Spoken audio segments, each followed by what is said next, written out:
Mic আপনারা মসজিদ থেকে কেউ নামাবেন না। থানা বা প্রশাসনের মাধ্যমে থ্রেট করা হচ্ছে, ডেকে এক প্রকার থ্রেট করছে। তাহলে আজকে তো আমাদের 80 থেকে 90টা এমএলএ থাকতো, উনি 80টা 90টা। তাহলে মসজিদের নামাজ আজকে বন্ধ হয়ে আছে এতদিন। আসলে এদের সাথে কি করা উচিত জানেন? এই জায়গায় বাটাম দেন মুসলমান নেতাদের। যে ফকির সাহেব কি একটা বললো না, এটাই করেন এদের সাথে, এটাই করার প্রয়োজন আছে।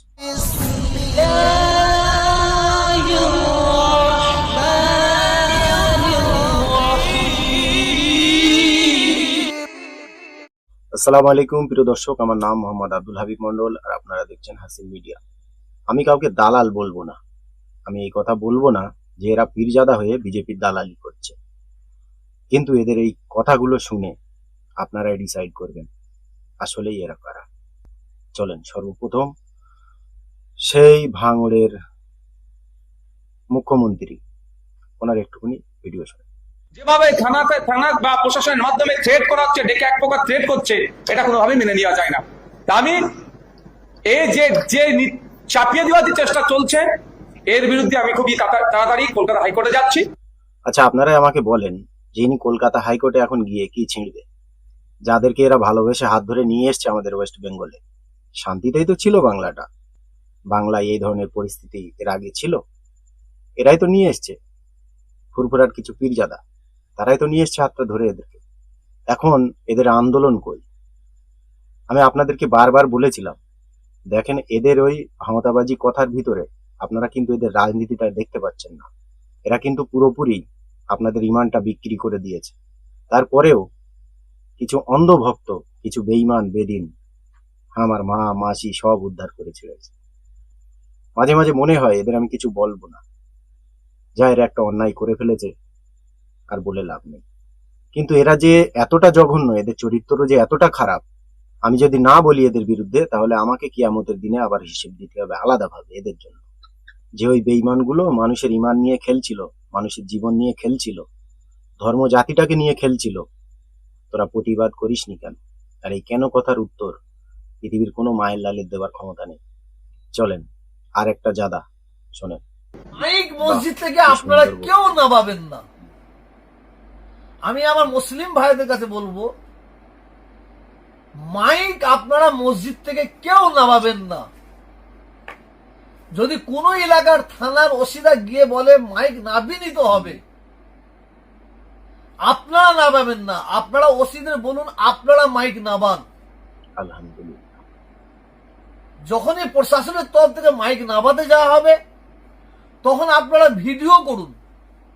বাহ বাহ, ভিডিও করে চমৎকার আইডিয়া। পশ্চিম বাংলার মুখ্যমন্ত্রী চমৎকার।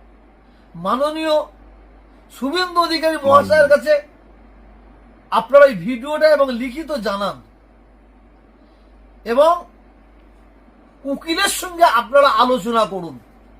মানে কি বলবো আমি এই বেঈমানগুলোকে, এরা যে নিজের ইমান কত টাকায় বিক্রি করেছে সেটা বাংলার মানুষ খবর রাখে না। উদাহরণস্বরূপ আমি একটা কথা আপনাদেরকে বলছি।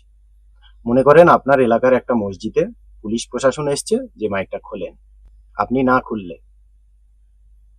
তারা খুলেছে, আপনি ভিডিও করেছেন, ভিডিও করে কার কাছে পাঠাবেন? বর্তমান আমাদের এই রাজ্যের আইনমন্ত্রী কে? পুলিশ মন্ত্রী। তিনি যার কাছে পাঠাতে বলছে সে। এখনো পর্যন্ত এই সকল বেঈমানগুলো আপনাদেরকে ভাঁওতাবাজি দিচ্ছে, আর আপনারা এখনো পর্যন্ত আমাদের গালাগালি করছেন যে আমরা সত্যি কথা বলছি। তাই মাঝের ভিতরে না আপনাদের উপরেই সন্দেহ হয় আমার যে আপনারা মুসলিম কিনা। চলেন ভাঙড়ের নেতা, ভাঙড়ের মুখ্যমন্ত্রী, ওনার যে ভিডিওটা আমি একটু আগে দেখালাম, আরো কিছু আছে, শোনেন এটা।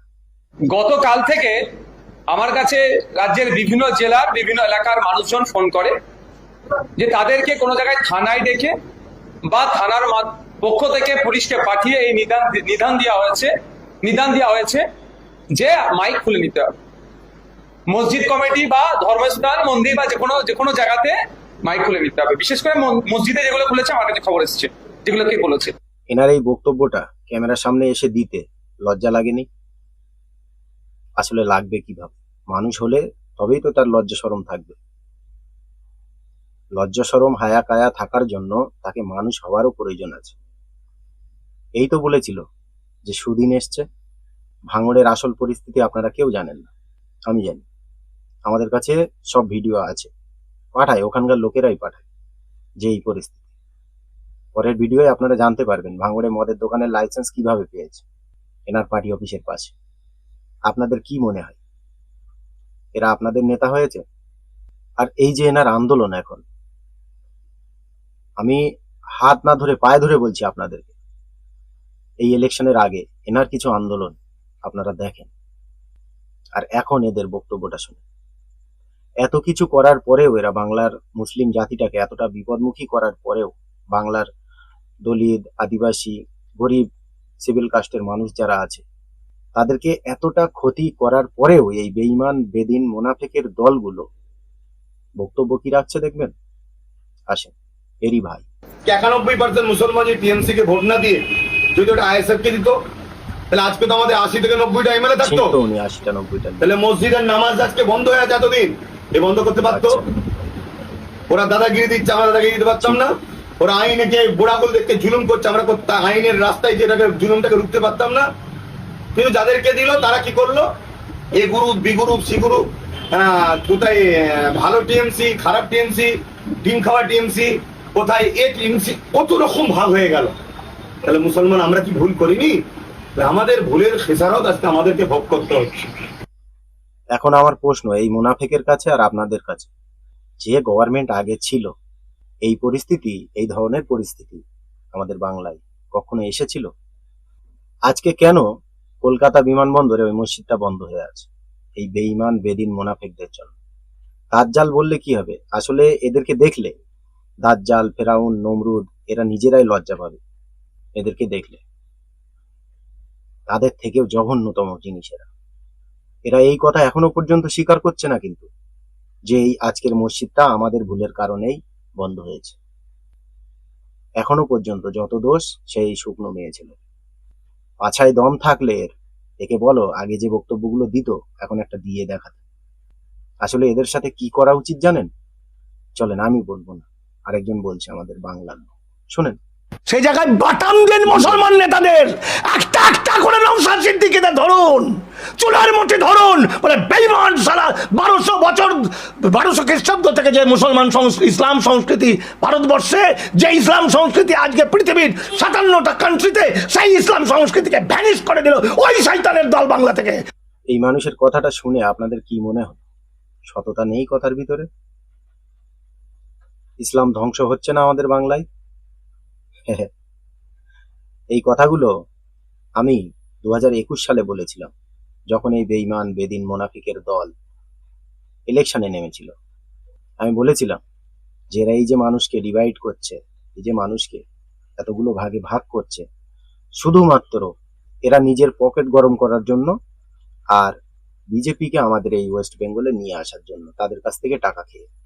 না তো এরা মুসলিম আর না মুসলিম হওয়ার যোগ্যতা অর্জন করতে পেরেছে এখন।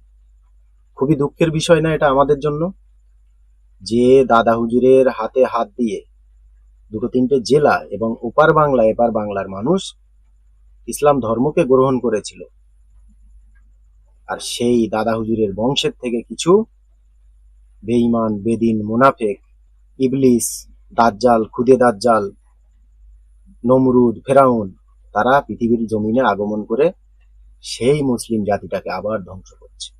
এখনো পর্যন্ত আমার রিকোয়েস্ট আপনাদের কাছে, ফুরফুরার জমিনে এই ধরনের পীরজাদা যারাই আছে তাদেরকে ধরেন, ধরে প্রশ্ন করেন যে এর আগে এই দিনটা একটা দেখিয়ে দিন আমাদের সামনে এসেছিল কিনা। যে টিএমসি গভর্নমেন্টকে এরা সবসময় গালাগালি করে, সেই টিএমসি গভর্নমেন্টে থাকতে এই ধরনের পরিস্থিতি আমাদের বাংলায় হয়েছিল কিনা। আর এই যে ফকির সাহেব কি একটা বললো না, এটাই করেন এদের সাথে, এটাই করার প্রয়োজন আছে। না হলে যতটুকু দিন শরিয়াতের ভিতরে মানুষ বেঁচে আছে তাদেরকেও এরা শেষ করে ফেলবে।